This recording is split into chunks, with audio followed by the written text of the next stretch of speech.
យាយថាបងអូន8ឆ្នាំនឹងក្តៅលក្ខណៈក្តៅត្រង់ទ្រាយធំហើយឆ្នាំហើយឆ្មាខ្ញុំមកដែរអញ្ចឹងទេឆ្នាំនេះអំកាំងក្តៅមែនតែនហ្មងតហក់ចឹងឡើយហ្នឹងខ្ញុំដាក់ទឹកក្លាសេបន្ទប់ខ្ញុំបាក់មិនសិនតិច16មើលមកផងនេះមិនបានពេញចិត្តឲ្យថតទេតែចៃដន្យរើមិនរួចអញ្ចឹងត្រូវតែទ្រាំមានម៉ូនក៏សួរមួកដែលពាក់ហ្នឹងទិញណាស់ណាអាហ្នឹងមិនមែនជាមួកទេបងអូនវាជាផ្ទាល់តាក់អានឹងទិញមកសម្រាប់ដាក់ផ្កាពេលស្រង់ព្រៃហើយដល់ពេលប៉ាន់ក៏បានកាអានេះខ្ញុំពាក់ផ្កាទទួលទេវតាឆ្នាំមុននេះខ្ញុំទៅសារបងអូនប៉ាន់ហ្វារើវីដេអូមើលអានឹងប្រភេទគេហៅអីនេះគេហៅខាន់ស្ប៉មដឹងឯនេះមិនមួអីណាបងអូនមើលមកនេះបាត់ទាំងហក់ឯងមិនសិនតិចលើ16អង្សាចាអូនទាំងហក់ជីវិតខ្ញុំរាល់ថ្ងៃសឹងថាអ៊ីក្រោមសូនហ្មងអូរវ៉ៃអញទៀតអូខំទៀតធ្វើម៉េចជីវិតរងថ្ងៃខ្ញុំនិយាយថាវាធ្លាក់ក្រោមបាទៀតហ្មងហើយនេះអញ្ចឹងឲ្យឃ្លាតមកអញ្ចឹងមកប្រភេទឆ្មាពូជនេះទៀតអូយស្រុកខ្មែរក្តៅគេនៅមិនបានទេគេទៅហក់នេះអោបទឹកក្លាសេមិនសិនតិចក្រោម16លើ16អូនទៅហក់នេះ16កន្លះម៉ោងចាអ៊ីម៉ែនេះចង់រឹងធៀមឯងកូននេះគេមានក្តីខែរបស់លេងណាអត់លេងទេចាឆ្នាំងសាកម៉ែវិញចូលចិត្តណាស់ស្គីខ្ទីអស់ហើយគេដាក់ស្មោភាសាអីកូនខំជីវិតខ្ញុំអីក៏កម្មយ៉ាងនេះមិនគួរសោះទេសេចដាក់មួយខែទៅទិញជីវិតអានេះមកចូលក្នុងជីវិតសង្ឃឹមថាវាស្រស់ស្រាយរស់រាយឥឡូវមើលនេះអូយថ្លៃភ្លើងអាដាក់ផងណាអញដឹងអត់ថាអញគ្មានឪឲ្យហែងទេអញ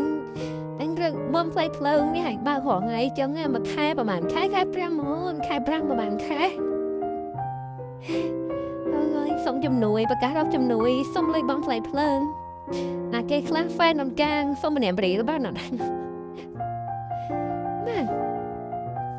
បើកលោ16អានេះទៅហក់អត់បានទេដល់ខ្ញុំតម្លាក់នៅ16កន្លះម៉ោងចាអត់ស្ងាត់អត់លេងអូយជីវិតខ្ញុំអើយខ្ញុំគិតថាខ្ញុំតែងឆ្មាចិញ្ចឹមដើម្បីកំដរជីវិតដោយដកបន្លាចេញពីទ្រូងធ្វើឲ្យជីវិតខ្ញុំស្រស់ស្រាយចាស់ដូច100ដុល្លារហ្នឹងអូយ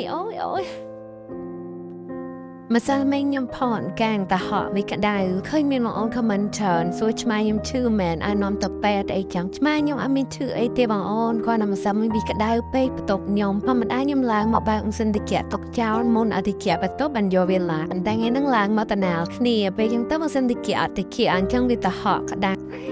គេឲ្យសេតាច់ម៉ែចាំទេយើងខំណៃទៅរករឿងហ្នឹងហេ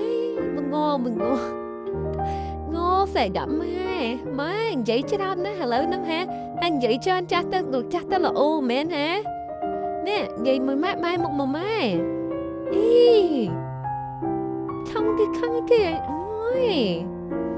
អូខំជើងមិនថៃខូចចឹងណាងមកនិយាយច្រើនមកមកនេះនិយាយច្រើនមកនេះច្រើនមកមានវាយគ្រប់ណាដឹងមិនមកแล้วมันก็นึกเองว่าโอ้ยคนพอแต่มวยเองว่าโอ้ยคนพอแต่เนี่ยอันฟังคำเลยง่าย